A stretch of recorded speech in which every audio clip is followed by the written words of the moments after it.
রাজধানীতে ৪৫% চালক ও পথচারী ব্যবহার করেন না নির্ধারিত স্থান, আর ৬৫% অনীহা জেব্রা ক্রসিংয়ে। সংশ্লিষ্টরা জানিয়েছেন, জোর করে আইন মানাতে হয় চালকদের, পথচারীরাও সচেতন নন, তাই যানজট এখানে নিয়মিত। সমস্যা সমাধানে দরকার যথাযথ আইনের প্রয়োগ, বলছেন বিশেষজ্ঞরা। সড়কে বিশৃঙ্খলা নিয়ে অলিউল রনির ৪ পর্বের ধারাবাহিকের প্রথম পর্ব আজ। জেব্রা ক্রসিংয়ের মানে জানেন চালক পথচারী সবাই। ডোরাকাটায় দাগের আগে থামবে যানবাহন, নিরাপদে সড়ক পার হবেন পথচারী, এটাই নিয়ম। কিন্তু চালকরা মানছেন না সে নিয়ম, দেখান নানা অজুহাত। আমরা আপ্রাণ চেষ্টা করি একে ঠেকানোর জন্য, তাও মানে না, তাও জেব্রা ক্রসিং পার হয়ে আসে। ভুল হয়েছে, শেষ আমি মনে হচ্ছিল সিঙ্গেল সাইরা দিব, সেই কারণে টান দিছে, এখন তো সারে নাই। উনি হাত দিয়ে ওই পাশেটাই সাথে মনে করছি এই সিগন্যাল উনি ছাড়ছে। জেব্রা ক্রসিং কই গাড়ি কই রাখা উচিত? গাড়ি হইতে দাগের ওই পারে, তাহলে গাড়ি আছে কই না? ওই পারে তাহলে এটা কি ঠিক না, রং না, যাত্রী পার হওয়া জানি ঠিক আছে, তাহলে আমার কোনো ভুলে হয়ে গেছে। রাজধানী ঢাকার দৈনন্দিন চিত্র এটি। এভাবেই জেব্রা ক্রসিং এর উপর দাঁড়িয়ে আছে যানবাহন, ফলে সাধারণ মানুষ রাস্তা পারাপার হচ্ছেন জীবনের ঝুঁকি নিয়ে। এ যেন দেখার কেউ নেই।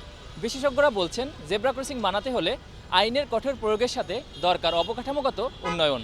তবে রাজধানীর অধিকাংশ সড়কে নেই জেব্রা ক্রসিং, যেসব সড়কে আছে তাতেও নেই যথাযথ রঙের প্রলেপ। আর এজন্য সিটি কর্পোরেশনের উদাসীনতাকে দায়ী করেছেন সংশ্লিষ্টরা।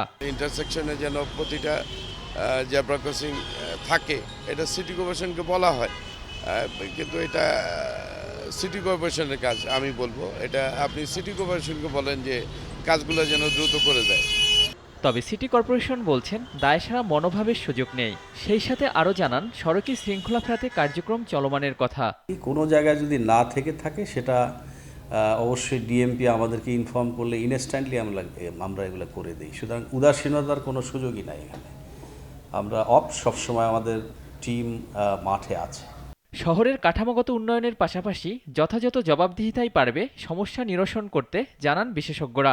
আমরা যে ভুলটা করেছি, যেটা আপনার এই বড় বড় শহরগুলোতে হয়নি, সেটা হলো আমরা টিউডিতে যাইনি, অর্থাৎ আমরা ট্রানজিট ওরিয়েন্টেড ডেভেলপমেন্টে যাইনি। আমরা কি গেছি, ডেভেলপমেন্ট ওরিয়েন্টেড ট্রানজিটে গেছি।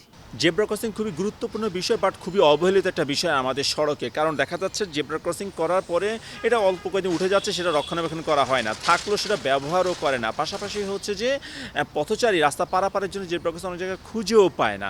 রাজধানীর বিভিন্ন পয়েন্টে কখনো বাঁশি, কখনো আবার হাতের ইশারায় যানবাহনের গতিরোধে ট্রাফিক পুলিশের অসহত্যের দৃশ্য চোখে পড়ে হরহামেশাই। অলিউল রনি, নাগরিক, Dhaka. Double million offer Walton fridge কিনে পেতে পারেন 20 লক্ষ টাকা, রয়েছে কোটি কোটি টাকার নিশ্চিত উপহার।